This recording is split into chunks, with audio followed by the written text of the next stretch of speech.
Hi friends, starting with the 24 Jan editorials. The first editorial is Globalization's New Spokesman. This editorial is basically about President Xi Jinping's message to the World Economic Forum. President is warning against the attempt to prevent the free flow of goods, service, capital and people. That is, he's basically warning against economic protectionism by the countries in a situation where there's already slow economic growth globally. So, he expressed his support for the globalization and also said that the current challenge of mass migration is not due to globalization, but it has the roots in the recent wars and regional conflict. So, he's saying the globalization is not the cause, the root cause for the mass migration. It is rather the wars and regional conflict in the particular countries.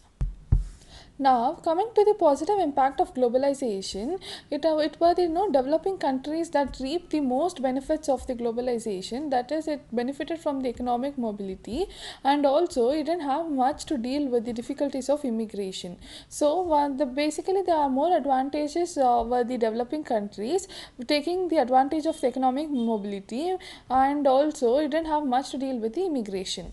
And also, globalization brought prosperity and income redistribution around the world. So it helped in the income redistribution, therefore reducing the inequality.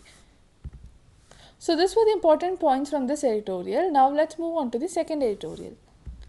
Our next editorial is the price of fiscal folly. This editorial is basically in reply to the statement made by the RBI governor. He said that RBI governor said that the excessive government borrowing, it crowds out the private investment. So in this article, the writer tries to prove that the government borrowing does not crowd out the private investment. Rather, it crowds in the private investment. So let's look into this editorial. So first, coming to the expenditure, the writer says that the expenditure by the public or the private entities, it always, it definitely puts pressure on today's resources like the labor and capital equipment. So the argument that only the private expenditure puts pressure on the today's resources is wrong. It's the same for both public and private investors. See, the resources which are useful, like most useful in the for the economy, are like man-made. Like it might be hospitals, road, electricity. They all are man-made resources. To create this, someone has to create this man-made resources, right? So most of the resources are created by the government. So the government expenditure creates the resources. So these resources are, they're useful for not only the present generation, but also the future generation. These resources are useful both for present and future generation, and because the future generation has more income earning assets, so they are better equipped and better placed than the present generation, and it also helps to increase their earning, their income levels. But the only drawback is that there might be increased burden of tax on the future generation, future generation in order to pay the government debt.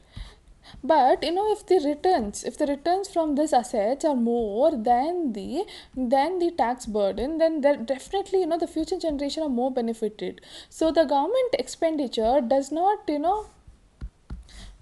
rob the resources for the future generation, but it creates a better place for them.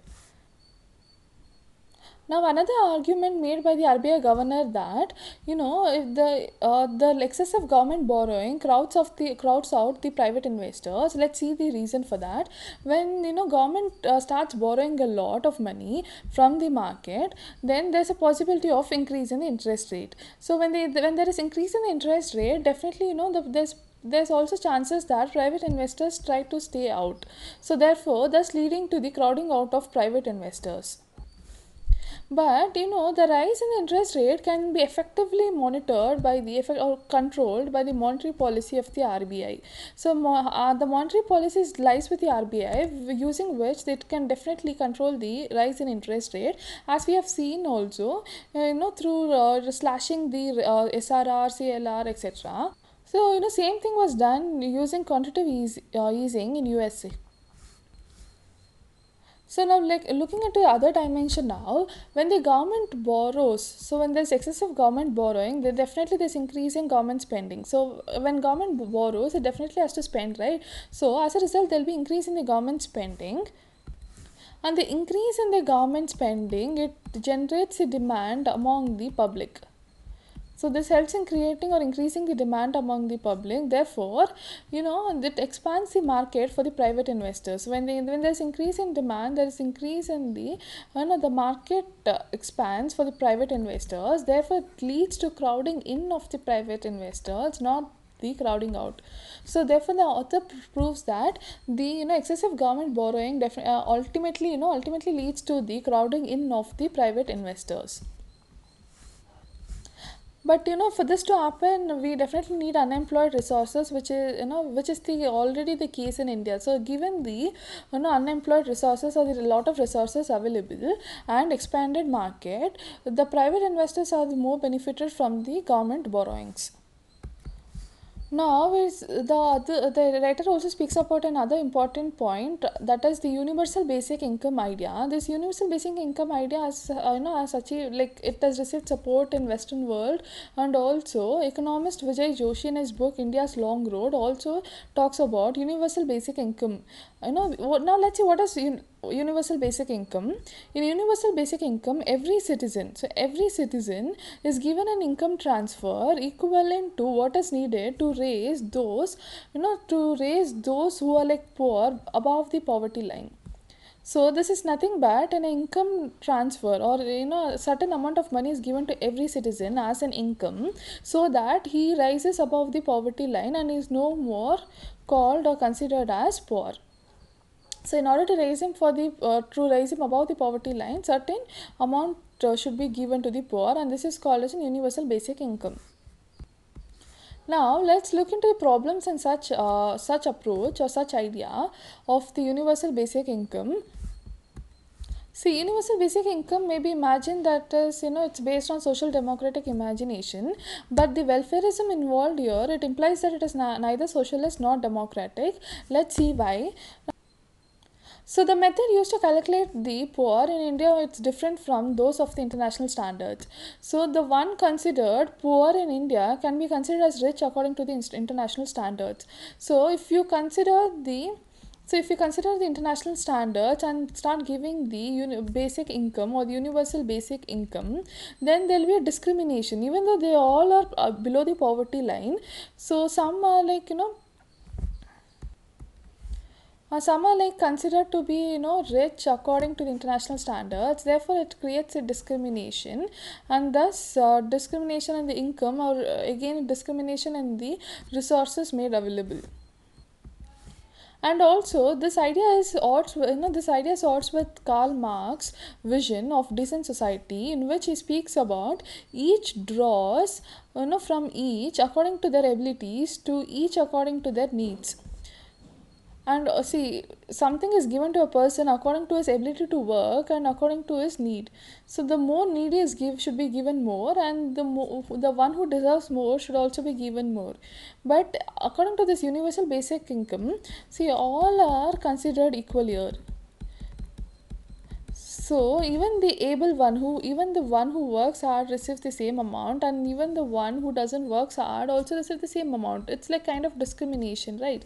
And also other example is like infant is also receiving the same amount as the mother. So we are discriminating between the people. So therefore there is mismatch between the rights and the responsibility. And also universal basic income, it leaves India deprived of the public goods and services. If you start giving just amount to every certain amount of money to every citizen, the state does not concentrate or does not focus on creating goods and services. Therefore it deprives of the society, and this will definitely deprive the future generation of the resources.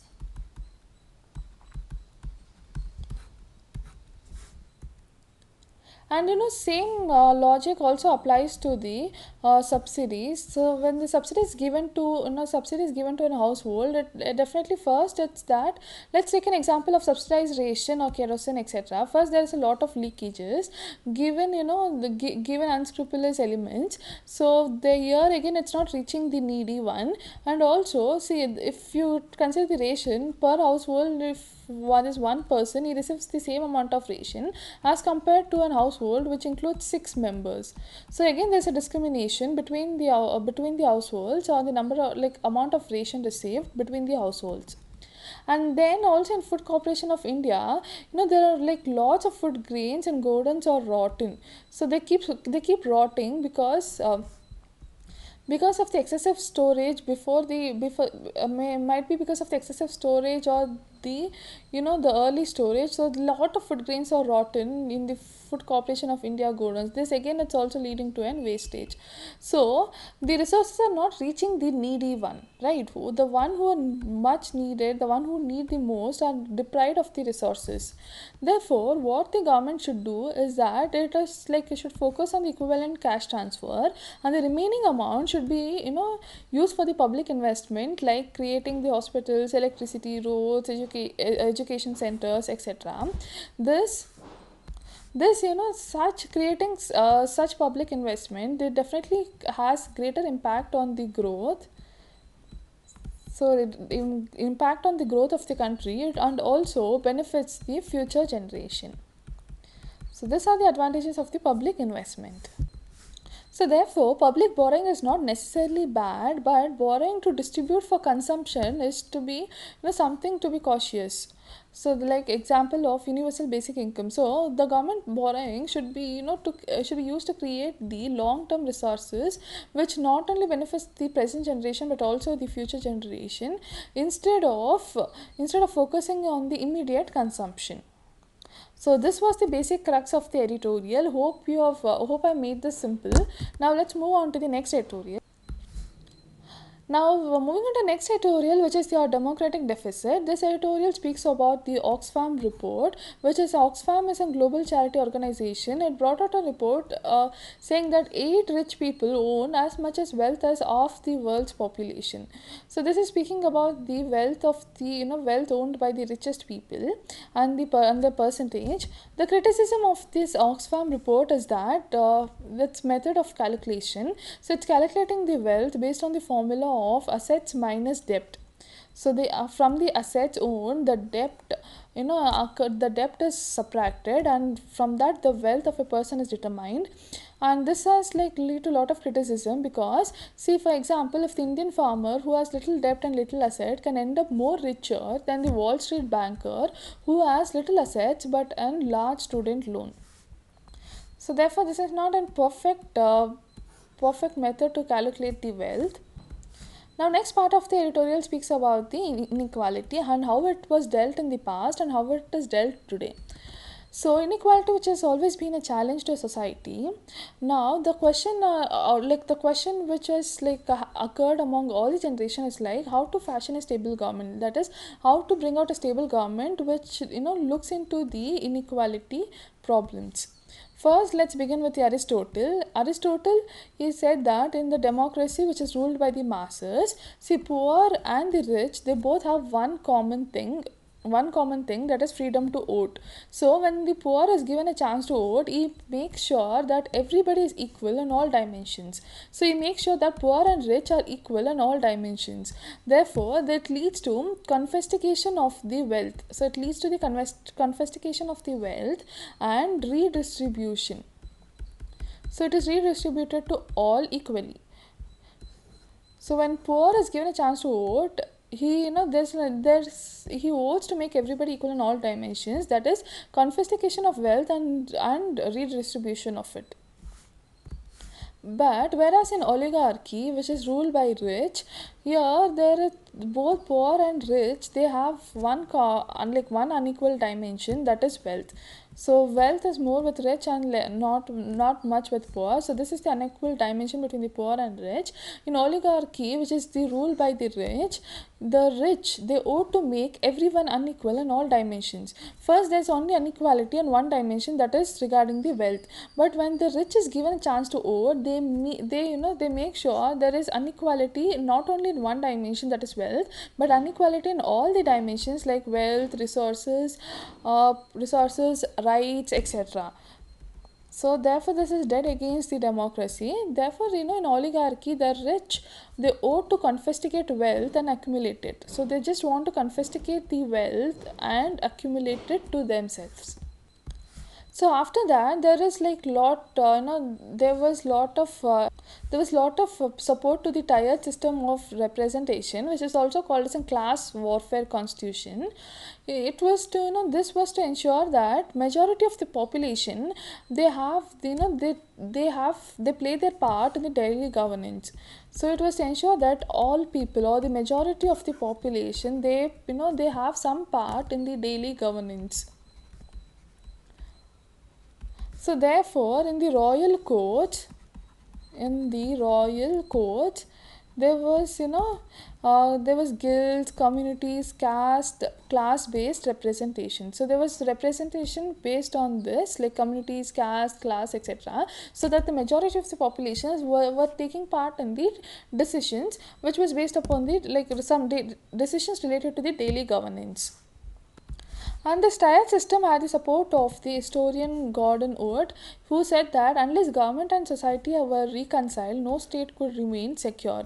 And also John Adams, who was the second president of the US, he argued that US needed two houses of the government, one for the rich and well-born and able ones, another for the common people of the country. So he supported the two houses, one is for rich and other is for the common people. Now came the middle class constitution, which was so called by the constitutional scholar Ganesh Sitaraman. Here, the Here there was no restriction on who could belong to which part of the government. Like, for example, the poor who could enter the upper house and the rich also could be a part of lower house. So there was no restriction that only rich should be a part of the upper house and the poor should be part of the lower house. So it was like a mix. So anyone could enter any house. So this was like called the middle class constitution. Such middle class constitution was made possible in the US because of the egalitarian place, that is, it was blessed with the open space in its west. So this was, since it was called first first form of democracy, which included was given, like, where all rights were given to both poor and rich equally in the western countries. So this was the first type of government as such, and there was also absence of any feudal or aristocratic classes that was historically entrenched. So there was like absence of the feudal or aristocratic class, which had like lot of supreme power in its hand. Therefore, entire voting population of the newborn country was all middle class. Since it was all middle class, it made possible for the equal distribution of the power. And also the well-functioning middle class constitution relies on relatively equality in income and accessibility to resources for self-improvement. So middle class constitution basically focuses on the equality in the income. They ensure that there is equality in income to the all, and also accessibility to the resources. And it also ensures that there is accessibility to resources to the all. So that is the basic criteria of the middle class constitution. So that's it for this editorial, and if you found this editorial, please like and subscribe to my channel, and also give me a feedback. Thanks for watching.